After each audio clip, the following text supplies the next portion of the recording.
Olá, pessoas que nos escutam, sejam muito bem-vindas ao Tal Podcast.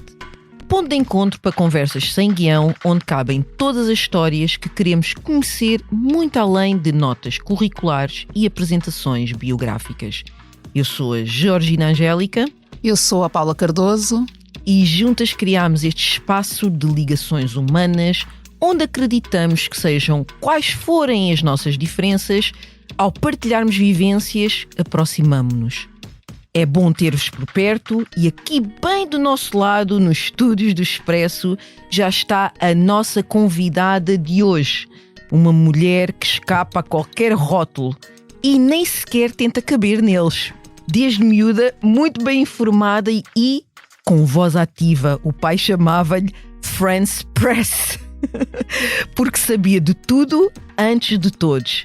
Solange Salvaterra Pinto é ativista, empreendedora social e, segundo ela própria, e quem somos nós para duvidar, futura presidente de São Tomé e Príncipe.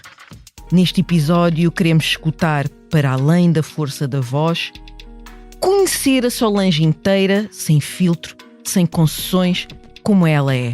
Bem-vinda, Solange. Olá, que apresentação! Senti-me inchada agora, obrigada. Obrigada, Georgina, obrigada, Paula. E vamos a ela.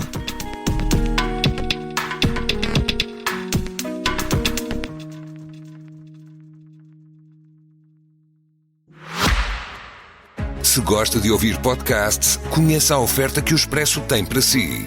Da política à economia, ciência e cultura, passando pelo desporto. Entrevistas marcantes, análises e perspectivas que fazem a diferença.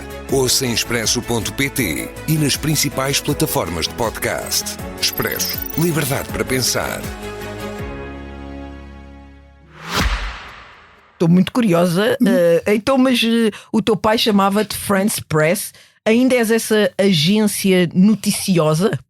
Eu sou a páginas amarelas, sabes, não é?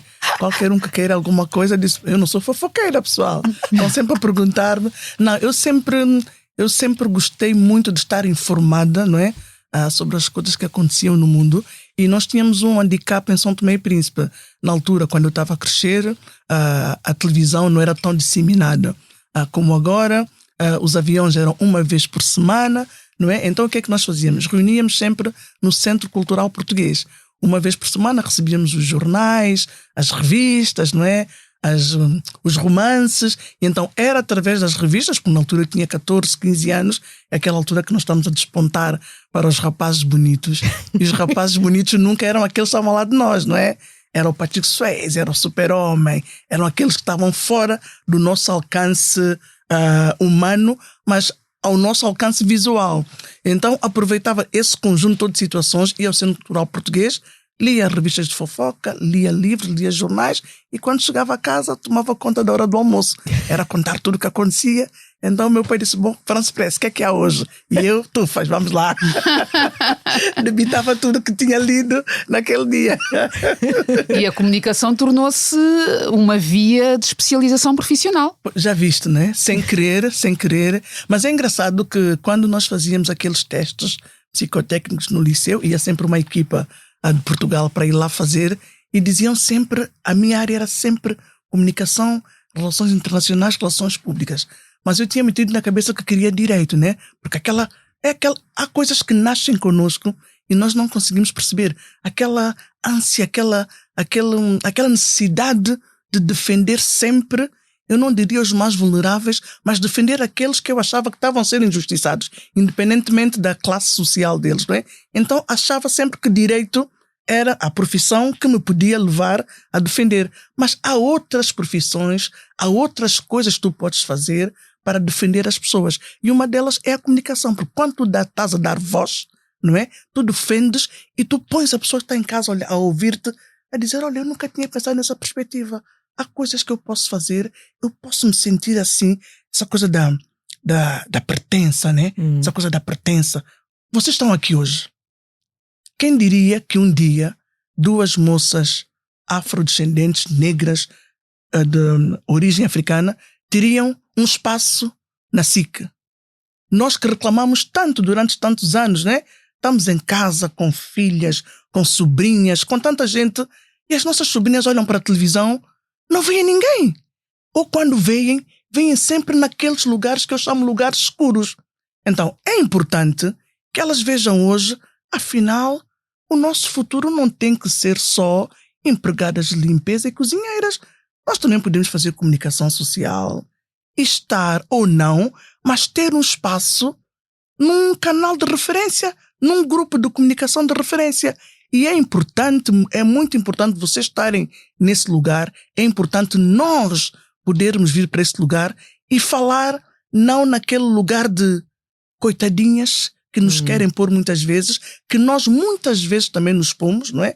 Porque nós achamos muitas vezes que nós não temos direito a estar em determinados lugares, que não pertencemos a determinados lugares. E muita gente pode achar isso de arrogância, mas eu acho que eu posso estar em todo o lugar. Também vens de uma linhagem super poderosa. Pois, também, sim, também é verdade, mas uma linhagem de luta. É uma linhagem poderosa, mas de luta. Sim. Porque os meus tios, os meus avós sempre lutaram contra o colonialismo. Fizeram a luta para a independência. Então, eles próprios também criaram os seus lugares. Porque depois é o que eu digo. Se os meus avós, na altura do colono, não se vergaram, hoje em dia, no século XXI, eu trabalho, eu voto, eu faço os meus descontos, sou uma cidadã, posso me considerar uma cidadã exemplar, estou a criar um cidadão exemplar, não vou reclamar, tenho que reclamar. Mas é reclamar com soluções. É reclamar, eu não posso reclamar uma coisa e fazer o contrário. É ter exemplos, não é? Não que nós queiramos que as pessoas olhem para nós como exemplo, mas quando dizem, ela está a reclamar, mas ela faz assim. Então, isso é muito importante. Então, dou-vos os parabéns por terem conquistado esse espaço. Dou-vos os parabéns à SIC, embora peque por tardio, mas foi, não é? Mas agora é preciso. SIC Expresso, exatamente, SIC Expresso. É preciso que vocês, outras pessoas, estejam na televisão, estejamos nas novelas sem ser naqueles lugares subalternos. É preciso que nós reclamamos sempre quando estão a fazer debates sobre racismo, sobre discriminação. É preciso que nós estejamos lá. Sobre todas as áreas, não é? Porque as nossas especializações são transversais, não é? Da sociedade, das áreas da sociedade. E é preciso chamar, mas também não tem que nos chamar só quando é para falar do racismo. Isso acaba por nos cansar um bocadinho, né? Mas essa é uma luta que nós não podemos estar cansados. É uma luta que temos que enfrentá-las e temos que levar os nossos filhos e os nossos sobrinhos a estarem connosco nessa luta, porque da maneira como o mundo está, parece que estamos a dar um passo à frente e estamos a retroceder menos, não é? Mais exato. Olha, veio a ativista aqui logo a pulsar. Não há hipótese. Se vocês não me interromperem, já sabem, eu continuo a falar até mais não. Aliás, eu estou curiosa porque chamam-te inquieta, chamam-te revolucionária, chamam-te desconcertante, e eu quero saber quem foram essas pessoas e porquê começaram-te a atribuir todos estes rótulos. Porque, olha, eu vou começar por exemplo, por desconcertante. Nós em São Tomé e Príncipe não temos muita prática de ter podcast. E o meu podcast nasceu muito no contexto da pandemia, não é? Porque eu fazia alguns vídeos a alertar as pessoas, a dizer aquilo que deviam fazer, porque, não sei se vocês se lembram, havia um mito que os africanos não apanhavam Covid. Então nós estávamos na boa, mesmo aqui em Portugal, a minha comunidade são-tomense faziam festas e faziam jantares e coisas, e eu estava sempre a alertar, malta, cuidado que é preciso. Não, mas nós os africanos não apanhamos. Então quando o Idris Elba teve Covid, eu aproveitei a deixa. Eu disse, olha o Idris Elba, o meu futuro marido que não sabe qual vai ser o meu futuro, ele teve. Então essa envolvência toda, depois as pessoas abraçaram, né? Abraçaram essas minhas falas e muitas vezes mandavam mensagens, o que é que devemos fazer. Então é por isso, hoje um moço da RSTP desafiou-me a ter um podcast. Eu disse, sim, que nome é que eu vou dar? Eu disse, não, tem que ser um nome que choque e que quando eu convidar as pessoas para irem, elas sintam, eu não diria medo, mas perguntas incômodas. Perguntas incômodas. RSTP, Rádio Somos Todos Primos. Exatamente. Perguntas incômodas. E havia muita gente que não queria ir, porque pensava que as perguntas iam ser incômodas e agressivas. Então aí está essa parte desconcertante, que é desconcertante e acolhedora ao mesmo tempo. Porque eu acabo por te fazer uma pergunta incômoda, tu respondes e nem te apercebes que a pergunta foi incômoda. A parte do irrequieta, eu ainda continuo a ser irrequieta e acho muito bem que continue, né? Porque isso faz-te pulsar, né? Faz-te pulsar e faz-te querer fazer mais, faz-te querer inquietar-te mais, não é? E a minha mãe sempre disse que eu sempre fui muito reguila, muito desobediente, não era mal criada, mas era muito desobediente, era muito Maria rapaz, e então juntou-se isso tudo e está cá essa Solange que continua desconcertante, inquieta, incômoda de vez em quando, mas muito acolhedora também, muito sensível também, muito romântica também, o que muita gente não acredita, como é que uma mulher tão coisa consegue ser romântica, né? Mas essa parte do romantismo, eu não... Queres guardar para o Idris? Completamente, completamente. Quem não?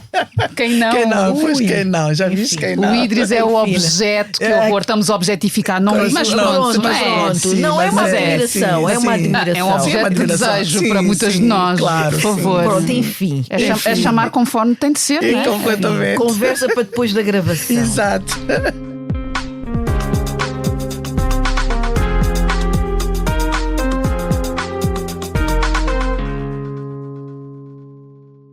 Falaste do teu podcast. Sim.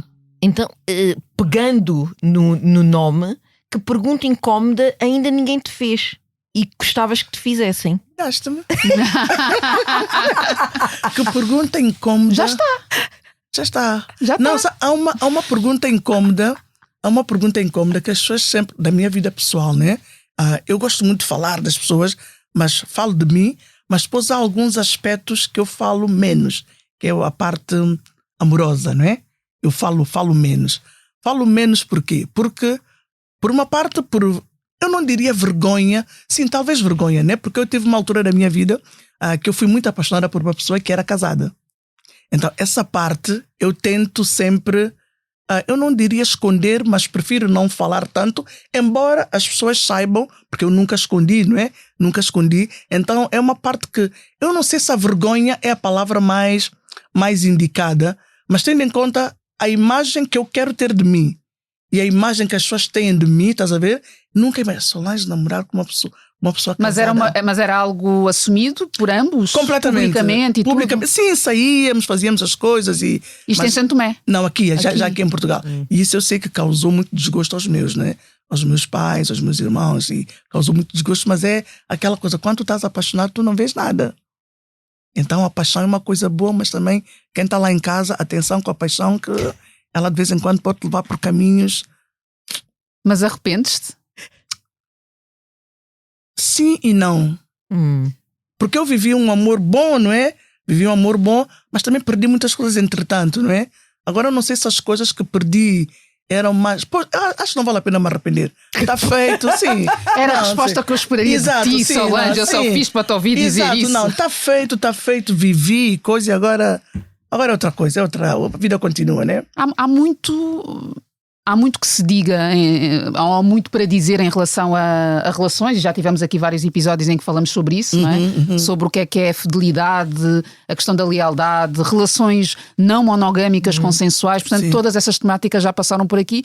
Por isso é que também te estava a perguntar se já fizeste essa reflexão de, saindo aqui do lugar mais da brincadeira, se já fizeste essa reflexão exatamente do que é que essa relação te trouxe, não é? Exato, sim. Porque também existe isso, não é? Tu estavas há pouco a dizer, perdi coisas, não é? Houve aqui perdas, mas se calhar no equilíbrio... No equilíbrio, exato, porque eu vivi um grande amor, né? Foi uma coisa fantástica, não é? Independentemente de tudo, foi uma coisa fantástica. E tu só vives isso quando tu sentes realmente amada, não é? E nesse caso eu senti-me completamente... É uma coisa que ninguém me tira. Ninguém me tira, pois. Estamos a falar de amor. Fala-nos do teu amor da Rua 11. O meu amor da Rua 11. Meu filho Maísa, que neste momento está internado. Teve outra crise, está internado. O que é que eu posso vos dizer do Maísa? Maísa é uma... nós podemos não acreditar em Deus, em constelações, na vida, mas quando eu engravidei, não foi uma gravidez planeada, mas quando eu soube, fiquei super contente, não é? E então, antes de saber o sexo, chamava Carolina, que era o nome da minha avó, mãe da minha mãe. Mas depois, quando eu soube que era rapaz, eu estava a ler um livro e o personagem principal chamava-se Maísa, significa vida em Swahili. E a história do Maísa, eu gostei tanto, uma pessoa forte, resiliente, humana. Eu disse, não, meu filho tem que se chamar Maísa. E o nome colou-se muito bem ao meu filho, a personalidade dele. E meu filho é mesmo vida, ele vai fazer 18 anos, mas ele tem uma história de vida que muitos de nós com 60, 70 não têm. Ele tem anemia de células falciformes, que é uma doença que é muito comum nos nossos países africanos. As células, em vez de serem redondas, elas têm a forma de foice e acabam por entupir as veias e dar-lhe dores terríveis. Para ter uma noção, há um único medicamento que consegue apaziguar as dores de Maísa é morfina. Então, desde os 2 anos que ele já está habituado a tomar morfina. Só que depois há um senão. O corpo habitua-se. À medida que ele vai crescendo, as doses vão aumentando. Só assim, em traços gerais, em 2018, ele teve uma crise tão grande, que tiveram que fazer uma mistura quase cavalar para ele deixar de ter dores. Ele ficou cego 3 semanas. E digo-vos uma coisa, eu não consigo perceber como é que uma criança, na altura ele tinha 12 anos, como é que uma criança fica cega durante 3 semanas e mantém calma. Porque nós estávamos à espera que ele esperneasse, que ele berrasse. Não, ele assim uma calma, ele só dizia, mãe, eu não estou a ver, quando é que eu vou ver? Mas tudo assim muito sereno, como se ele tivesse uma certeza absoluta que ia ver, não é? E não ficou assustado. E eu começo a pensar, ele deixou de andar, deixou de conseguir pegar uma colher para comer a sopa, tanto é que ele perdeu muita massa muscular nas mãos, não consegue abrir uma garrafa, um bife se for muito rígido ele não consegue cortar. Mas depois tu olhas para ele, é uma pessoa tão serena, contrário de mim. Eu que sou toda... Ele é muito calmo, ele é muito sereno, parece que tem a certeza absoluta que passo o que ele passar, não é? As coisas vão sempre melhorar, não é? E então o Maísa é essa pessoa que eu tenho muita coisa para dizer do Maísa, mas aqui dentro fica um rebuliço de sentimentos e eu tenho pena de não conseguir expressar, não é? Não conseguir expressar tudo aquilo que... Porque eu sou melhor a escrever, os meus sentimentos no papel saem com mais intensidade do que falando, né? Mas o Maísa é um miúdo extraordinário, tem uma veia artística brutal. Vocês já estão... Ele ainda não quer fazer a exposição, mas há de fazer. Vocês vão ser convidados. Ele faz bonecos com slime, mas bonecos trondosos. É um miúdo muito humano, muito centrado, mas não leva desaforo para casa. Quem é que ele terá saído? Não é? Ele é muito inteligente, é muito bom aluno, mas se fosse mais aplicado seria melhor ainda. Mas depois entra aqui a outra parte, porque eu, como sou mãe solteira, eu tenho que conjugar os 2 lados, que é o lado de mais rigoroso, mas também aquele lado mais carinhoso. E tendo ele doença crônica e está sempre a ser internado, o lado carinhoso fala mais alto. Mas também amor, mimo e carinho nunca fizeram mal a criança nenhuma. Não é? Nunca fizeram mal a criança nenhuma. E ele o Maísa consegue perceber isso perfeitamente, né? Ele não é daquelas... Por exemplo, o Maísa não me pede muito. Todos os colegas tinham PlayStation, o Maísa quer, mas não preciso. Eu tenho meu telemóvel, ou seja, ele também sabe da minha condição, não é? Sendo mãe solteira, há coisas que eu posso dar, mas demora muito mais tempo. Não vou conseguir comprar uma PlayStation no mês. Mas ele não está nem aí. O que ele quer é ter o seu telemóvel, ter a mãe dele, ter saúde, ter o seu pão, ter o seu coisinha. Ou seja, ele é muito simples nos desejos, tal como eu. Eu sou muito simples nos meus desejos. Eu não quero grande coisa. Eu quero ter o essencial para viver e quero que as pessoas também tenham. Dizem que esse aqui é o meu mal, não é? Mas acho que não, acho que é bem. Acho que é bom. Acho que é bom quando tu pensas nos outros, quando tu sentes os outros. Porque sabes porquê? Porque nós, quando estamos no hospital, nós somos acolhidos. E tu sentes quando os médicos estão só a tratar da doença e quando estão a tratar de ti. Então, quando tu tens pessoas que estão com o teu filho durante 18 anos a tratar, a dar carinho, tu tens a obrigação de pensar nos outros. É uma coisa que eu já tenho. Mas com o Maísa eu aprendi a ter mais esse sentido de pensar nos outros, de abraçar os outros. E muitas vezes os outros não querem dinheiro, os outros querem que tu ouças. E nós já não temos tempo de ouvir ninguém. As pessoas querem um abraço, querem um beijinho, querem um bater nas costas, como quem diz, vai passar, vai correr tudo muito bem, né? E no contexto hospitalar, tu vês que é isso que as mães querem. Nós vamos ao refeitório comer e sabem que a comida do hospital não é das melhores, não é? Então, não tem muita boa fama, não? Exatamente. Então juntamos ali um núcleo de mães africanas e as pessoas ficam espantadas como é que nós, num contexto hospitalar, estamos a rir. Eu tive que explicar. Porque nós não podemos encontrar sempre em lugares de dor. Claro. Tu estás no hospital, estás com o teu filho no quarto a sofrer, a levar morfina, a ter as alucinações, com 20 médicos em cima. Quando tu vais comer, tu queres esquecer por meia hora, aquela meia hora que tu vais comer, tu vais rir, vais dar as tuas gargalhadas, porque daqui a 5 minutos vais voltar ao lugar de dor. Estás a perceber? Então é preciso que nós encontremos esse equilíbrio e nós, mulheres africanas, nós estamos, já falamos sobre isso, estamos sempre a encontrar-nos em lugar de dor e é muito cansativo. Chega. Chega. Quer dizer, basta. Exato. Não, sim, chega. Por favor. Vamos fazer essa correção. Basta. Estás a ver? E eu estou sempre aqui para nos lembrar destas questões importantes da vida. Exatamente. Então é preciso que a gente se encontre em lugares também de glamour, de festa. Isso não quer dizer que a gente esqueceu que lá em casa. Pensar. Estás a perceber? Exato. Isso é muito importante. É muito importante isso. Isso é cultivar o bem-estar, renovar as forças. Completamente, sim. E tu partilhaste aqui o diagnóstico do teu filho. Como é que tu o recebeste e como é que tem sido também esse processo que implica uma série de ajustes na tua vida, não é? Dos internamentos, sendo tu também, conforme também já partilhaste, mãe solteira? É muito complicado porque felizmente agora ele já está mais crescido.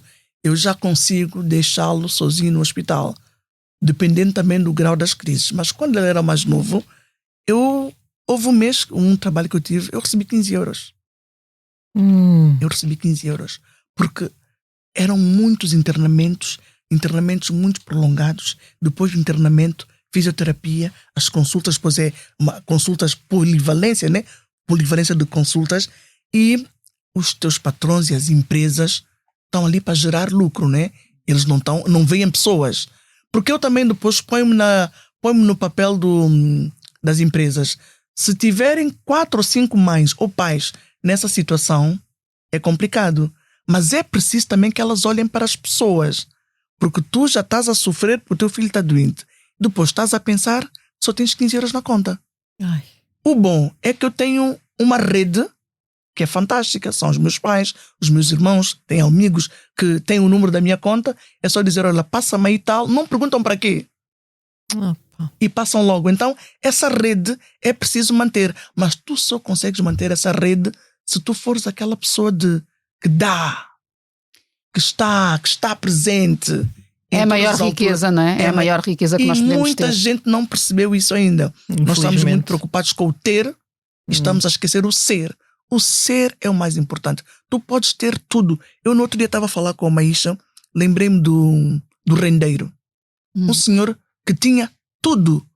Olha, aquilo revoltou-me. Independentemente dele ser bandido, de ser corrupto, mas aquilo revoltou-me. Porque eu disse, há 2 dias atrás, estavam todos na casa dele em Cascais a comer caviar, a beber champanhe.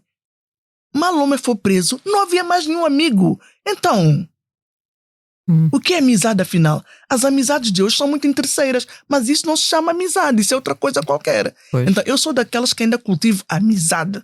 Eu tenho meus amigos de infância, durante a vida vou fazendo os meus amigos, não é?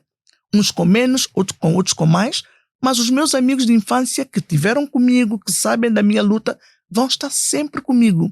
E eu misturo toda a gente, meninas. Mas Solange, esta questão que tu acabaste de partilhar, num mês, enfim, os 15 euros na conta, há apoios do Estado para os cuidadores? Tu tens esse estatuto? Eu não tenho estatuto. Porquê? Porque eu posso ter o estatuto do cuidador informal, mas não posso receber o subsídio. Porque para receber o subsídio, o Maísa tinha que ser 100% dependente de mim. Sim. Porque há alturas que ele tem crise, está no hospital, mas quando ele não tem crise, é uma criança normal. E eles não vêm para isso. O teu filho tem que estar na cadeira de rodas, tem que estar naquele estado para tu teres Ou seja, tentaste e foi essa a resposta que tu tiveste? Sim, completamente, completamente. É mais uma vez estamos a falar daquelas questões que têm que ver com leis que parece que não se conseguem casar com a vida que nós temos. Ou seja, o legislador não consegue perceber quais é que são as circunstâncias de uma série de aspectos. Exatamente. Está fora da realidade. Não, completamente, porque eu lembro que fomos a uma junta médica, não é? E ele tinha acabado de sair de Alcoitão e o médico queria que ele andasse direito, né? Eu disse, doutor, ele não vai conseguir porque ele está a reaprender a andar. Não, tem que tentar. E ele, quando tentou, caiu. Claro. E eu perguntei, o senhor agora está satisfeito por meu filho ter caído para ter a certeza? E eu saí da sala, quer dizer, porque é muita humilhação para tu teres uma coisa que tens direito, estás a ver? Mas isso foi, se fosse hoje, eu teria dado luta. Mas naquela altura, tu ficas de tal maneira sensível, não é? E estás a ver o teu filho naquele lugar que ele não queria estar e tem que estar a mostrar que não consegue. Porque normalmente a gente mostra que consegue. Agora, ter que mostrar que não consegue é muito humilhante, tanto para a mãe como para o filho. Depois, a outra coisa é que, mesmo na segurança social, eles não dão informação toda. Há muitos apoios que muita gente tem direito e não te dão a informação toda. E quando tu tens que ir numa situação de mendicidade para teres as coisas. Eu já tive alturas de ir e a senhora olhar-me de cabeça aos pés porque eu estou com as unhas arranjadas, porque eu estou bem arranjada, porque eu estou com o batom. Gente, eu posso ser pobre e não tenho que ser suja. Como é óbvio. Estás a perceber? E as pessoas querem essa coisa de tu tens de estar sujo, quase a cheirar mal, naquele coisa de muito coitadinho, para dizer, realmente ela está a precisar. Esse lugar não me vai encontrar. Não me vai encontrar porque eu não fui educado assim. Eu sei que eu tenho os meus direitos, eu reivindico os meus direitos, mas eu não tenho que deixar de ser a Solange que sou para ter as coisas que tenho direito a ter, porque não é nenhum favor que estão a fazer, é uma coisa que tu tens direito a ter. Tens um filho com incapacidade, ele tem direito a algumas coisas. E quando tu vais, e muitas de nós, é o que acontece com as mães que vêm dos palopes de junta médica, porque nós achamos que é uma sorte termos vindo com os nossos filhos para Portugal para tratar. Achamos que é uma sorte a assistente social dar as senhas da refeição. Tudo achamos que é uma sorte. E quando vamos para os sítios, vamos com os ombros descaídos. Estão percebendo o que eu quero chegar? Claro. Com os ombros descaídos. Nós não conseguimos erguer os ombros porque achamos que quando tu ergues os ombros estás a ser arrogante. Não. Eu quando vou à segurança social, eu não vou perguntar se há. Eu pergunto o que é que eu tenho que fazer para. Minha senhora, eu sei que há um formulário tal que eu tenho que preencher. Se vem deferido ou indeferido, é uma coisa. Mas eu sei que eu tenho direito. Minha senhora, eu sei que eu tenho direito. E elas dão-te. Quando tu vais perguntar, será? Não tenho. Aqui não tem direito a nada. Aqui não tem direito a nada. Estás a ver? Não tem direito a nada. Eu tenho senha de refeição no hospital. Sou mãe solteira, apesar de morar relativamente perto do hospital, mas eu não tenho condições para gastar 10 euros por dia para comer no hospital. Então, fui assistente social desde sempre, né? Que vou lá para negociar, não, para dizer que quero a senha. Então, cada vez que tu vais, as perguntas são as mesmas. Uma coisa é se passa um ano, faz sentido. Meu filho esteve internado em dezembro, esteve alta em janeiro. Eu volto para lá em março, estão a fazer as mesmas perguntas. E são perguntas intrusivas. Quanto é que tu ganhas? Quanto é que pagas na televisão? Quanto é que pagas não sei o quê? Quanto é que gastas no supermercado? Não tem que saber isso. Só tem que saber que tem uma criança que tem atestado multiusos, que a mãe ganha o salário mínimo, tem direito e ponto. Não tem que saber se eu como caviar, se eu como atum, não tem que saber. E essas perguntas intrusivas magoam-te. Debilitam-te. Claro, porque não queres estar a expor a tua vida. Não queres estar a expor a tua vida. Depois tu sentes no olhar uma coisa do tipo, essa aqui vem pedir a senha, mas olha as unhas, olha o cabelo, olha o não sei o quê, estás a ver? Mas eu mantenho-me sempre. Se não quiserem dar, não deem. Mas não me tentem humilhar para dar uma coisa que eu tenho direito, não é? E felizmente eu também, como sou, eu não diria ter nariz empinado. Eu sei aquilo que sou, eu sei aquilo que tenho direito. Não é? E falo com a educação e felizmente consigo. Mas há mães que não conseguem. Há mães que estão ali no hospital e não conseguem. Porque, primeiro, a barreira linguística. A barreira linguística é uma coisa terrível. A doença chama-se drepanocitose, anemia de células falciformes. Em São Tomé nós dizemos células. Meu filho tem células. E quando elas chegam aqui, mas minha senhora, todas as crianças têm as células. Claro. Então tem que chamar alguém, normalmente como as médicas da hematologia já me conhecem, e quando vem mulheres de São Tomé, perguntam, eu digo, doutora, não, são células falciformes. Porque nós só dizemos células. E há perguntas que elas fazem com aqueles termos médicos, que eu agora já sei, porque também são 18 anos, mas que as mães não percebem. Não percebem. Então é muito difícil uma mãe estar nessa posição, com o filho doente, a querer que o filho fique melhor, mas não consegue explicar o histórico da criança. E então nós ficamos nesse... É isso, infelizmente.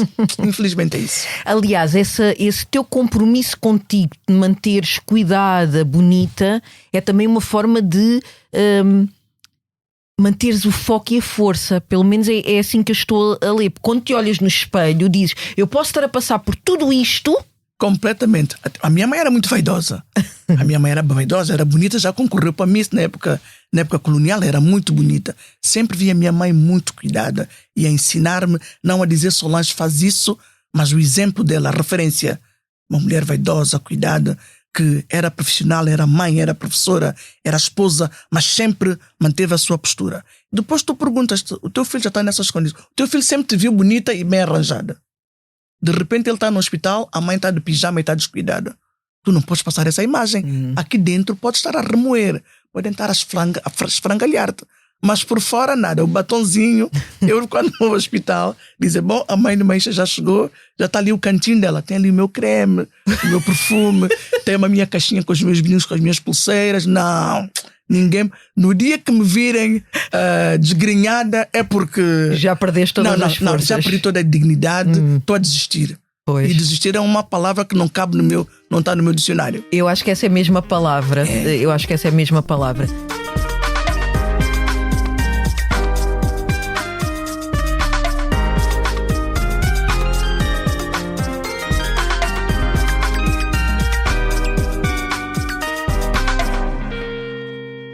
Solange, o que é que ainda estás a tentar perdoar?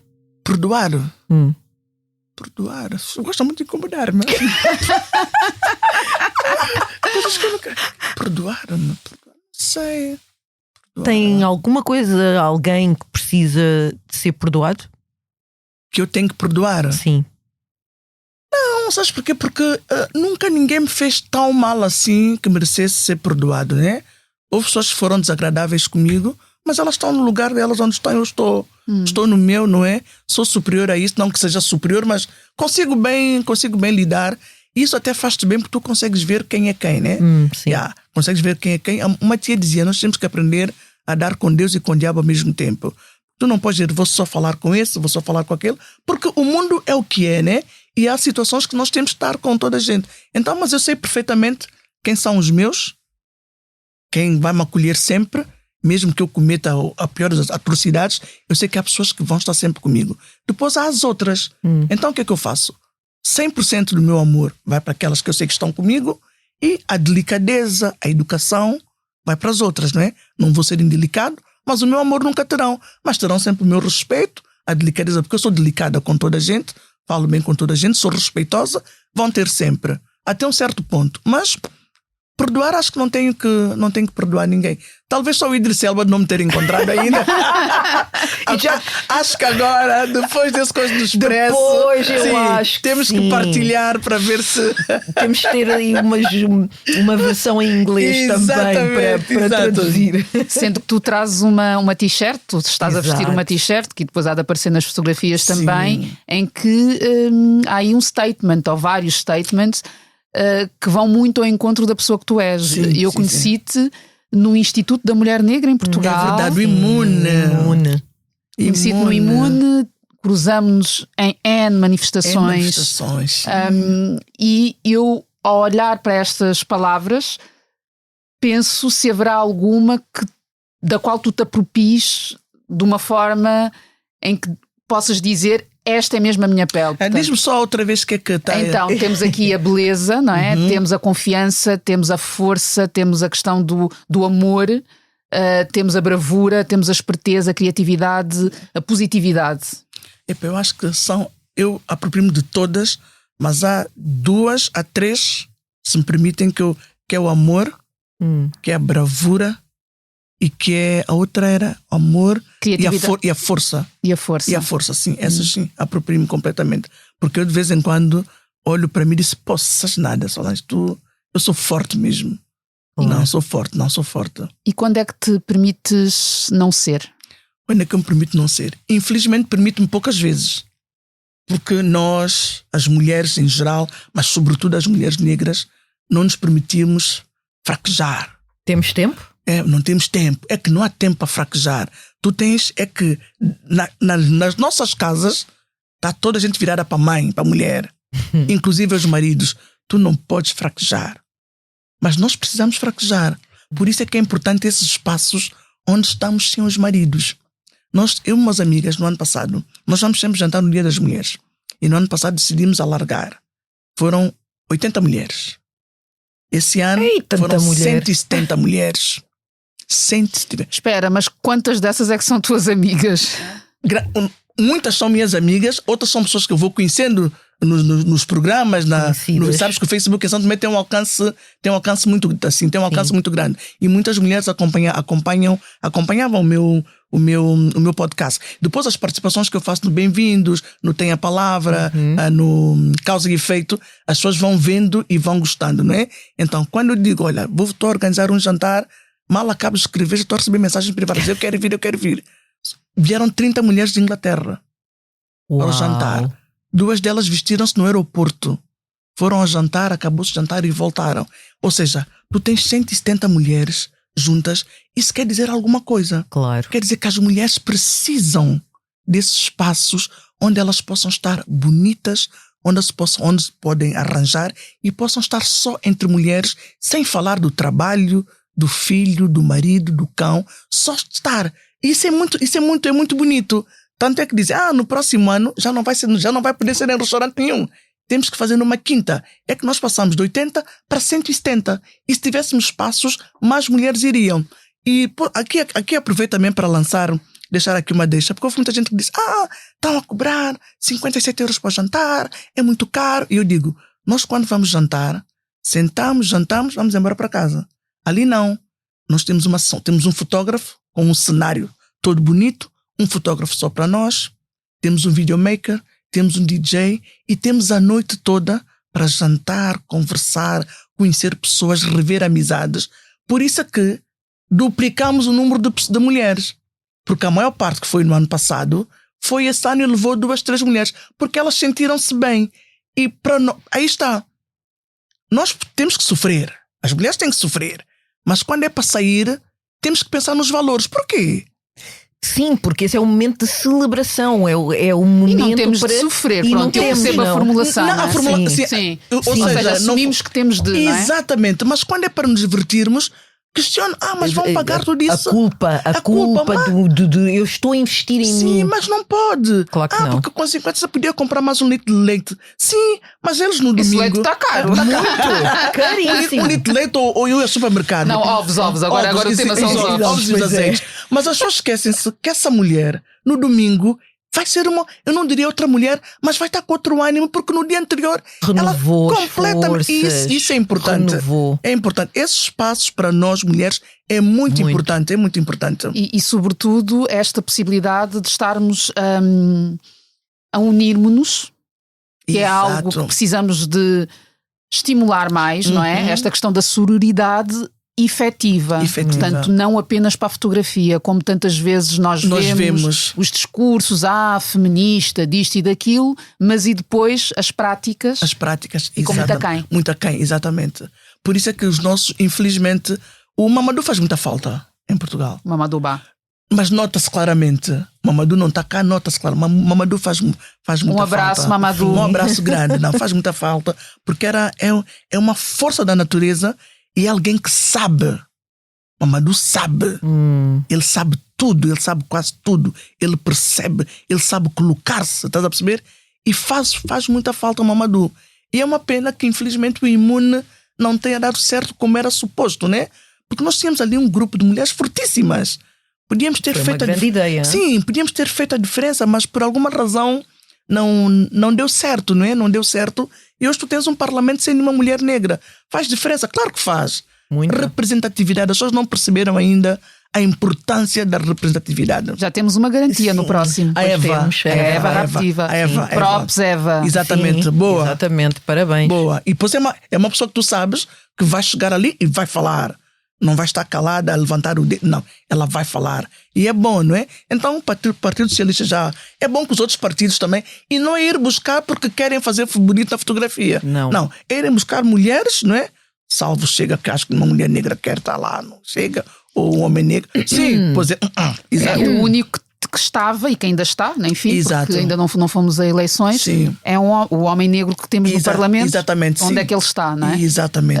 Mas é importante o que tu estás a dizer, porque não é uma questão de tokenização, não deve ser essa a proposta, não é? Devemos ter a nossa presença, as nossas pertenças, as nossas identidades. Eu sei que é uma palavra que, enfim, causa aqui algumas tensões, sim. mas que estejam nas políticas, não é? Exato. É preciso. Aliás, é na diversidade, eu estou sempre a dizer, é na diversidade, na pluralidade que se constrói algo novo. Exatamente, sim, completamente. E esse algo novo que seja benéfico para todos e para todas. Exatamente. Tu lembras-te há 2 anos, quando foi da Bantumen, que o presidente da Câmara falou em Lisboa, cidade multicultural, cidade com muita diversidade. Estão nessa cidade. Só eles é que estão a ver. Foi um momento muito importante, no sentido de que depois tu tiveste a oportunidade de subir ao palco. Sim. E dizer exatamente, partilhar essa reflexão, não é? De que Lisboa é esta que está aqui a ser descrita. Exatamente. E que eu não a vejo, que eu não a vivo no meu cotidiano. Porque nós não vemos. Tu tens escolas com milhares de alunos sem nenhum professor negro. Vamos mesmo por aí. Não, Tinha mas temos muita que ir. coisa para dizer. A professora, tocaste aqui no nervo da professora. Sim, todos os anos saem centenas de alunos formados em comunicação social. Eles são absorvidos onde? Vão para onde? Onde é que eles estão que nós não vemos? Porque nós temos que passar uma imagem aos nossos filhos que nós conseguimos. Mas para dizermos que nós conseguimos, eles têm que ver. Claro. Não, Que é possível. Que é possível. Não podemos só ver o Cláudio na SIC Notícias ou ver a Conceição. Temos que ter mais pessoas, não é? Temos que absorver mais pessoas. Os nossos filhos, o horizonte deles não tem que ser balde, não é? Balde, cimento e coisa. Não, tem que com ser todo o respeito por todas essas profissões, com todo respeito, não é? sim, com todo respeito, com todo respeito. E outra coisa, as próprias escolas, eu tive essa experiência com a Maíša. Queriam que o Maíša seguisse o plano, não o ensino regular. Havia profissionalizante. Disse, mas porquê? Há mãe nada, minha senhora. O meu filho só vai para via profissionalizante se ele quiser. Exato. Não, nada, minha senhora. Meu filho vai para a universidade. E ficam assim, universidade. Sim, porque a mãe dele fez universidade, o pai fez, o avô fez, e ficam assim espantados. Aliás, nem espantados tinhas que justificar, exato. Não é? Mas o espanto deles é que espanta-te mais. Pois. É que nem lhes passa pela cabeça, estás a perceber? Que tu possas ter licenciatura. Sim. Não é normal, não é? sim. Mas esta questão do encaminhamento das crianças, no caso jovens, afrodescendentes, afroportugueses, africanos, para as vias profissionalizantes, já está inclusivamente estudada, de que existe esse viés. Eu também tenho, na experiência da minha sobrinha, de uma das minhas sobrinhas, em que isso foi recomendado. Portanto, foi recomendado com a indicação de que será mais fácil. Mas mais fácil porquê? Porque, exato. Mas quem é que disse que a escolha tem de ser feita nesses pressupostos, exatamente. Não é? Felizmente tem uma família, tem um enquadramento que lhe permite fazer as suas escolhas, não em função do ser fácil ou ser difícil. Exato. E até colocar aquilo que é difícil como algo que pode ser superado, ultrapassado. Exatamente. Olha, no 9º ano, a minha mãe sempre foi professora de português e a minha mãe adorava Camões. E no 9º ano, o meu filho tinha um trabalho para fazer sobre Camões e ele andou 3 meses com a minha mãe, de manhã à noite, para fazer um teste. Chegou ali, fez o teste. Quando chegou a casa, esse teste eu vou tirar 21. 21, porque ele estava seguro. No dia da entrega do teste, a professora disse que ele copiou. Pois, não é a primeira história. Que ele copiou. Eu estava a trabalhar, ele liga para mim todo revoltado. Ele é um miúdo calmo, como eu vos disse, estava todo revoltado. Eu disse, mas espera aí que eu vou aí. Quando ele contou uma história, veio-me um fogo, parecia um dinossauro. Eu disse, não pode, porque ela partiu logo do princípio que ele copiou. Eu chego à escola, a professora não estava. Ainda bem que ela não estava, porque eu poderia ter feito Deu tempo a acalmar. Deu-me tempo a acalmar. Deixámos acalmar, pedimos reunião com ela, nunca podia.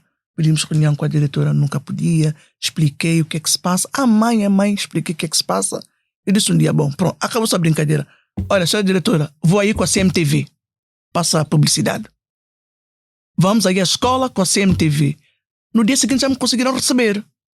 A pressão, não é? Ter que pressionar. A pressão do escândalo. Do escândalo. Depois é uma escola de referência, a Filipa de Lencastre. Que é a escola dos do bem, que não é do bem coisa nenhuma, né? Porque do bem não é o carro que o pai tem, nem o dinheiro que o pai tem. É a personalidade do pai, a maneira como os filhos têm de tratar os colegas, né? Tratam os colegas e os valores que as pessoas têm. Sim. E quando eu falo com a professora, ela diz, mãe, é que o seu filho Maíxa é um aluno muito calado e eu achei que a senhora não tem que achar nada. Ele é Alberto, ele é a primeira pessoa, ele está à frente de si. A professora não viu Maíxa copiar? Não viu Maíxa copiar? E é preciso humilhar o meu filho perante os colegas? Não, porque o que ele escreveu, essas capacidades são minhas. Não vem com capacidades. Só para capacidade. A avó do Maíxa é muito mais do que a senhora. A avó do Maíxa é muito mais do que a senhora. Vamos fazer um teste. Volta a fazer um teste. Não do Luís Camões, escolha um autor qualquer. Virgílio Ferreira. Muito bem. Maíxa toca a estudar com a avó. Quando foi, teve 17. Eu disse, e copiou? Era preciso fazer isso. Muita gente diz que eu não devia, mas foi preciso para ela perceber. Para ela perceber de onde é que ele vem. Cada um vem do sítio que vem, mas ela tem que perceber de onde é que ele vem para entender o porquê dele ter tido a nota que teve, não é? Porque na cabeça dela, um aluno preto não podia ter feito aquele teste. Tinha que ter copiado. Então você vê um aluno a copiar e deixa copiar até o final. Recebe o teste para depois. Não faz sentido nenhum, estás a ver? Não faz. Então são essas batalhas diárias que nós temos que enfrentar, mas temos que enfrentar com muita sabedoria para não passar mensagem errada para os miúdos.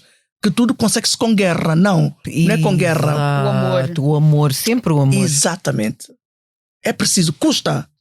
Muito. Custa muito, mas tem que ser. Porque depois tu perdes a razão.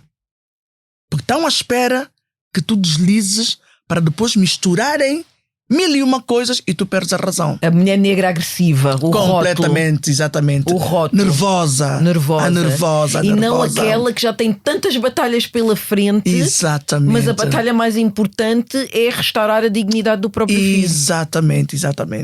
Aliás, estávamos a trazer o amor, não é? Que é a energia que nos move na vida. É isso que é algo que temos em comum, por isso é que aqui estamos, exatamente. Mas e depois há o lugar da consciência, agora aqui estou a pegar na tua marca, não é? De educação, mas que é mesmo necessário que tenhamos, porque estas leituras, não é? Que fazemos desses momentos e podemos perder a cabeça e que convém que não o façamos. Exato. Porque estamos ali e não queremos, não é? Não queremos que a situação escale para prejudicar, por exemplo, exatamente. Um menor, não é? Um menor, ou mesmo que seja já maior, é menor do que nós, não é? E não sabemos se traz ferramentas para lidar com aquela situação, não é? Sim.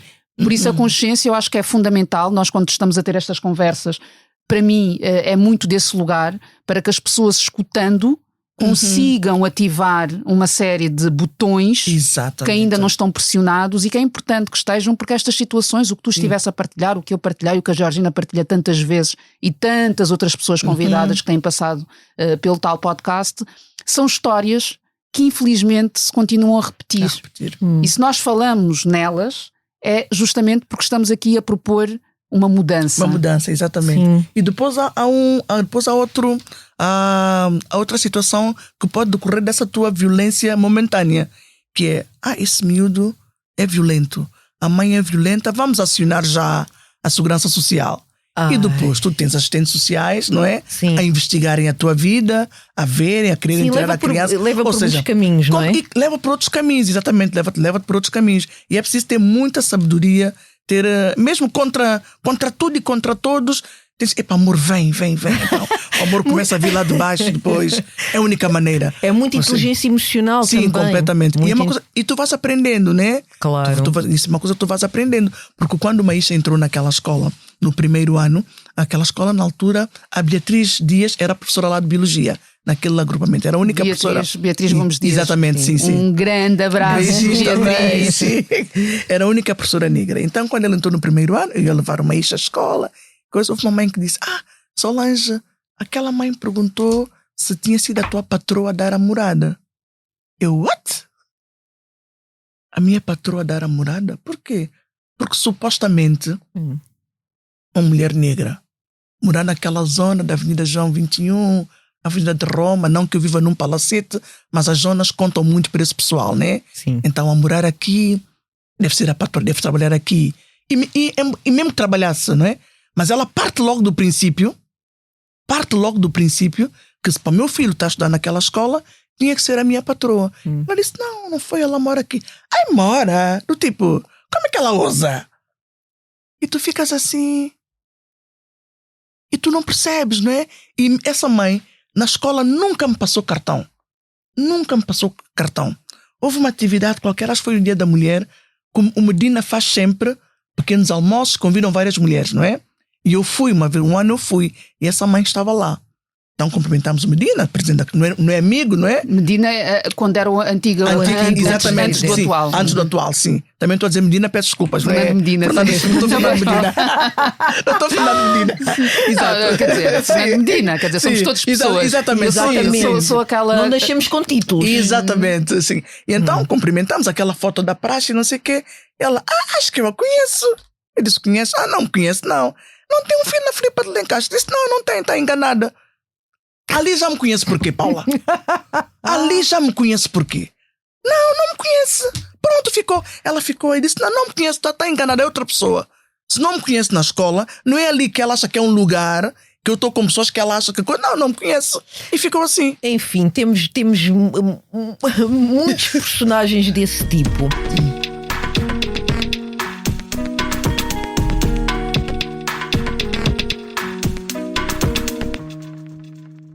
Solange, muito obrigada por essa... Eu sei. Muito obrigada, mas Obrigado. É assim, tu falaste de Santo Tomé, falaste do jantar no Dia Internacional da Mulher, e eu fiquei aqui com uma curiosidade. Será que isto já é uma operação de charme da Solange para movimentar o seu eleitorado, já que dizes que vai chegar a presidente de Santo Tomé e Príncipe? Não, isso aí deu amor a falar. Amor pelas mulheres, não. Porque as coisas surgem naturalmente, não é? Porque as pessoas também sabem quando estás a forçar, claro, e quando estás a fazer as coisas por interesse. E elas sentem. Mas a minha pergunta, aliás, eu fiz essa introdução para te fazer a seguinte pergunta. Se estivéssemos... És eleita presidente de Santo Tomé e Príncipe. Vamos imaginar. Sim. Se estivéssemos nesse dia, qual seria o teu primeiro discurso ao país? O meu primeiro discurso ao país seria um discurso de dar confiança aos santomenses, mostrar aos santomenses que eles não são menos que povo nenhum, que nós tínhamos todos que acreditar nas nossas capacidades e nas nossas valências, tentar incutir amor no coração das pessoas e fazer um apelo nacional para todas as mães, pais, todos os santomenses unirem-se na causa para acabarmos tolerância zero ao abuso sexual de menores, que é uma coisa que me incomoda todos os dias. Eu não diria que durmo atormentada, mas incomoda imenso só de imaginar que as crianças do meu país estão a ser constantemente violadas. Então o meu discurso seria nesse sentido de tentar, porque eu acho que as pessoas só percebem as coisas quando tu dizes: imagina se fosse com o teu filho. Então era falar diretamente para os olhos de cada santomense: tu tens uma filha, tens uma sobrinha, tu gostarias que a tua sobrinha passasse por aí, passasse por isso que muitas crianças estão a passar. Eu acho que esse seria o meu primeiro discurso, mas seria um discurso constante. Está sempre a insuflar os santomenses de orgulho, porque é o que nos falta um bocadinho, né? Temos que voltar a ter orgulho no nosso país, e nós é que temos que fazer o nosso país, não é mais ninguém que vai fazer o nosso país por nós. Grata, Solange. Eu que agradeço. Por este discurso inspirador. Eu não voto em São Tomé, mas o meu voto seria teu. Mas podem não votar, mas podem fazer campanha. Portanto, tens aqui campanha de uma moçambicana E de uma cabo-verdiana. Muito bem, vamos embora. Muito obrigada, meninas. Obrigada.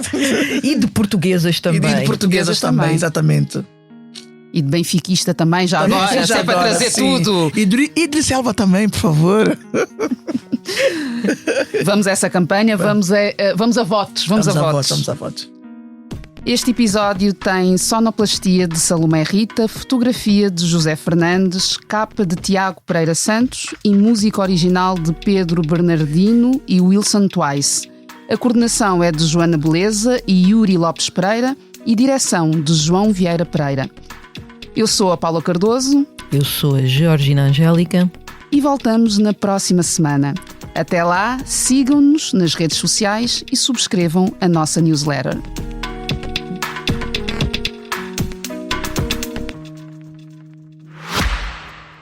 Se gosta de ouvir podcasts, conheça a oferta que o Expresso tem para si.